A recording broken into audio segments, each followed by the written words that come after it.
स्वागत है आपका भीम न्यूज इंडिया, देश के सबसे प्रमुख और विश्वसनीय चैनल में।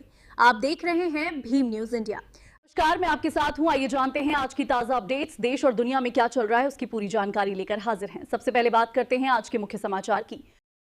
मुजफ्फरनगर के रहने वाले हैं डॉक्टर कुलदीप मलिक, जाट समाज से आते हैं और नोएडा में कॉलेज में प्रोफेसर हैं साइंस, कंप्यूटर साइंस में।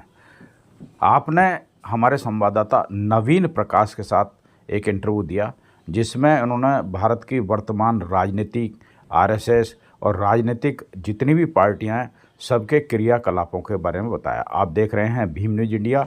मैं हूं आपका दोस्त विनय कुमार सिंघल।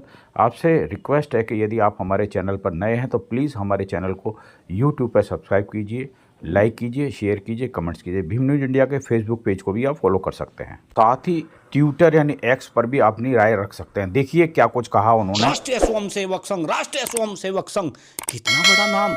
कैसे बार बार अपने स्टेटमेंट, कभी ज्यादा बच्चे पैदा करने के लिए कहोगे, कभी जनसंख्या नियंत्रण कानून की बात करोगे। अरे देश में शिक्षा व्यवस्था की बात कर लो। और खास तौर से अगर गरीब का बच्चा वो सरकारी विद्यालय में जाएगा, वो जो है दलिया खाएगा, खिचड़ी खाएगा। अमीर का बच्चा वो प्राइवेट विद्यालय में जाएगा, वो एसी गाड़ी में बैठ कर जाएगा, एसी क्लासरूम में बैठेगा। और जब ये दोनों बच्चे कंपटीशन के लिए आएंगी तो आपकी ये सरकारें, मोदी और योगी जी की सरकारें इस देश में पेपर लीक कर रही। 40-40 लाख रुपए में देश में नीट के पेपर बिक रहे हैं। देश में तुम फर्जी डॉक्टर बनवा रहे, फर्जी इंजीनियर बनवा रहे, फर्जी ब्यूरोक्रेट्स बना रहे।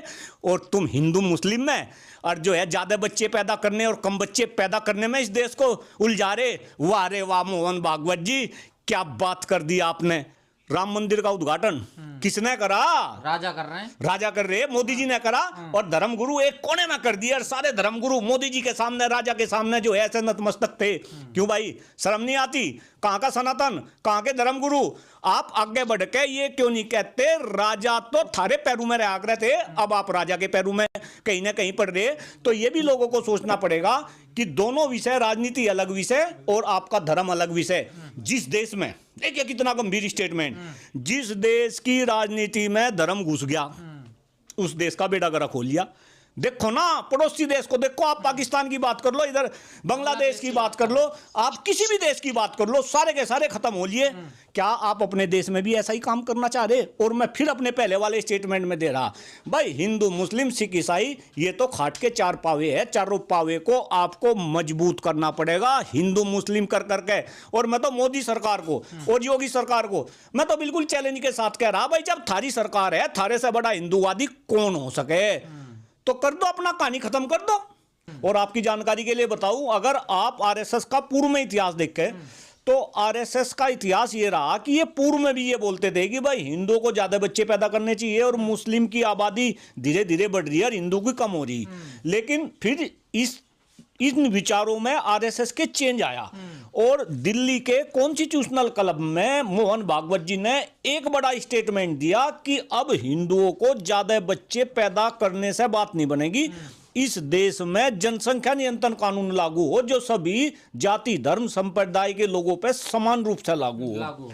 लेकिन अब मोहन भागवत जी ने फिर पिच बदल ली। आप ही बता रहे, अब मोहन भागवत जी फिर ये कहने लगे कि नहीं भाई हिंदुओं को ज्यादा बच्चे पैदा करने चाहिए, 3 बच्चे पैदा करने चाहिए। ज्यादा का मतलब वही है।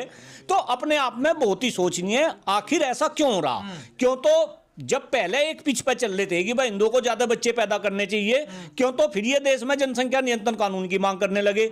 एक बड़ा आंदोलन पूरे देश में कश्मीर से लेकर कन्याकुमारी तक हुआ और इसमें पता नहीं कितने लोग जुड़े, कितने लोगों ने इसमें अपनी शहादत दी, कितना धन वेस्ट हुआ, कितना समय वेस्ट हुआ।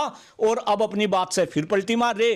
क्या अब सरकार नहीं मानती? क्या मोहन भागवत जी नहीं मानते कि देश में जनसंख्या नियंत्रण कानून लागू होना चाहिए?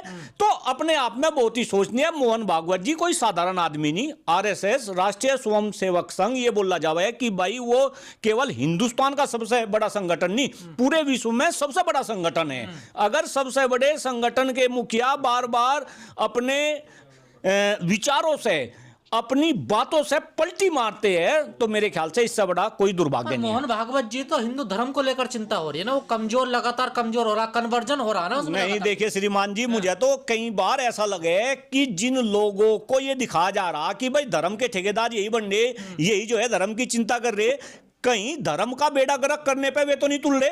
मैं तो कह रहा कि जो हिंदुस्तान है, हिंदुस्तान के अंदर हिंदू, मुस्लिम, सिख, ईसाई, ये 4 धर्म के लोग हैं। और देखो, मैं तो सदा आदमी मुजफ्फरनगर का रहने वाला, और मैं कई बार ये स्टेटमेंट देता हूं कि हिंदू, मुस्लिम, सिख, ईसाई, हमारे इधर खाट होती है। खाट का नाम सुना होगा।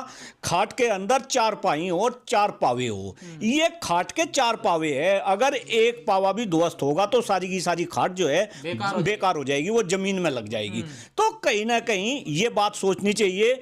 आप एक बात बताओ, कहां का हिंदू मुस्लिम? अगर आपको हिंदू मुस्लिम जाति धर्म संप्रदाय को खत्म करना, तो डॉक्टर कुलदीप मलिक हमेशा से ये मांग करता आ रहा कि इस देश में आप सम शिक्षा व्यवस्था लगा दो। मेरे लॉजिक को समझिएगा, अगर देश में सम शिक्षा व्यवस्था होगी, समान शिक्षा व्यवस्था होगी, हर जाति का, हर धर्म का, हर संप्रदाय का बच्चा एक ही संस्थान में पढ़ेगा, तो देश में मदरसे भी बंद होंगे। देश में जितने क्रिश्चियंस के स्कूल खुल रहे वे भी बंद होंगे। देश में जितने हिंदू के गुरुकुल खुल रहे वे भी बंद होंगे। सारे बच्चे एक जगह आएंगे, एक धार में। लेकिन इन्हें कुछ नहीं करना। जरा ध्यान से सुने, जब भारतीय जनता पार्टी की सरकार बनी, आदरणीय प्रधानमंत्री नरेंद्र मोदी जी देश के प्रधानमंत्री बने, नु कहते हैं देश से अब मदरसे खत्म तो इस्लाम खत्म होंगे, मदरसे खत्म। आप तो कह रहे थे सम शिक्षा व्यवस्था लगाएंगे, आप कह रहे थे देश में जनसंख्या नियंत्रण कानून बनाएंगे। हो क्या रहा था? जो ये 3 बात, बस यूं हिंदू मुस्लिम, हिंदू मुस्लिम, हिंदू मुस्लिम। ना ये हिंदुओं के, ना ये मुस्लिम के, ना ये सिख के, ना ये ईसाई के, ये केवल और केवल हिंदुस्तान के 150 करोड़ लोगों को गुमराह करने का काम कर रहे हैं। मुझे तो ऐसा लग रहा है। घर वापसी की तो बात कर रहे हैं ना वो, देखिए। नहीं, मैं तो कह रहा, एक बात बताओ, देखो बहुत गंभीर बात है, और मेरे ख्याल से हिंदुस्तान के 150 करोड़ लोग इस बात को सोचने पे मजबूर होंगे। अब फिलहाल वर्तमान में देश में आप केंद्र की बात करो, केंद्र में मोदी जी के नेतृत्व में सरकार चल रही। आप फिर देश के सबसे बड़े प्रदेश हमारे उत्तर प्रदेश की बात करो, यहां आदरणीय योगी जी के सुपरविजन में जो है प्रदेश की सरकार चल रही, और मोदी और योगी आज हिंदुत्व का पूरे हिंदुस्तान में सबसे बड़ा चेहरा है, इसमें तो कोई शक नहीं। और अगर सबसे बड़े चेहरे की सरकार के अंदर है, और अगर ये हिंदुओं के लिए कुछ नहीं कर पा रहे, तो लालच है आपको। आप धर्म को राजनीति में लेकर आ रहे, आप मां के ऊपर राजनीति कर रहे। मैं तो कई बार अलग अलग स्टेट में, अलग अलग मंचों से ये स्टेटमेंट देता हूं कि आप जोन सी मां की बात राजनीति में कर रहे, आपने उन माओं का ही बेड़ा गर्क कर दिया। मैं यहां 3 मां का जिक्र कर रहा। आप गौ माता की बात करो, आप जो है भारत माता की बात करो, और आप गंगा माता की बात करो। क्यों भाई, कहां गई गंगा की सफाई? कहां गया नमामि गंगे? और कहां गई वो बहन जो आपकी सरकार के बनते ही सार आपने जो है गंगा का मंत्रालय उमा भारती बहन को दिया था, और उमा भारती बहन ने अपने मंत्रालय में जाते ही सार पहले दिन ये शपथ ली थी कि अगर मैं गंगा को निर्मल एवं पवित्र ना कर सकी तो मैं इसी में कूद के जान दे दूंगी। क्यों भाई, उमा भारती बहन कहां है? आपने गंगा को बर्बाद कर दिया। गाय के हालात इस देश में कई बार बड़ा दुख होता है। आप देखो, गाय के ऊपर राजनीति करते हैं, गाय के हालात इतने खराब है कि पिन्नी खाती फिर रही गाय, इतना बुरा गाय का है, रोडों पे घूम रही। फिर आप जो है भारत माता की बात कर लो, आप जो है धरती माता की बात कर लो, तो भाई ये तो राजनीति में धर्म को घुसा रहे, हिंदू मुस्लिम की बात कर रहे, जो असली मुद्दे हैं। फिर मैं अपनी लय में आ जाऊंगा, जो असली मुद्दे हैं शिक्षा का, चिकित्सा का, सुरक्षा का, पर्यावरण का, बेरोजगारी का, महंगाई का, भ्रष्टाचार का, ये सारे के सारे मुद्दे राजनीति में ना आ सके तो बस कभी मोहन भागवत जी स्टेटमेंट दे देंगे, कभी पता चला ये कोई और स्टेटमेंट दे देगा, और ये जनता इन्हीं में उलझी रहेगी। आपके चैनल के माध्यम से हिंदुस्तान के 150 करोड़ लोगों से मैं ये निवेदन कर रहा, अपने दिमाग का इस्तेमाल कर लो। या खोपड़ी हमें भगवान ने दी, भगवान ने हमें सबसे विचित्र इंसान बनाया, सबसे विचित्र प्राणी बनाया, हमारे अंदर अपना विवेक दिया, अपनी बुद्धि दी, इसका इस्तेमाल कर लो।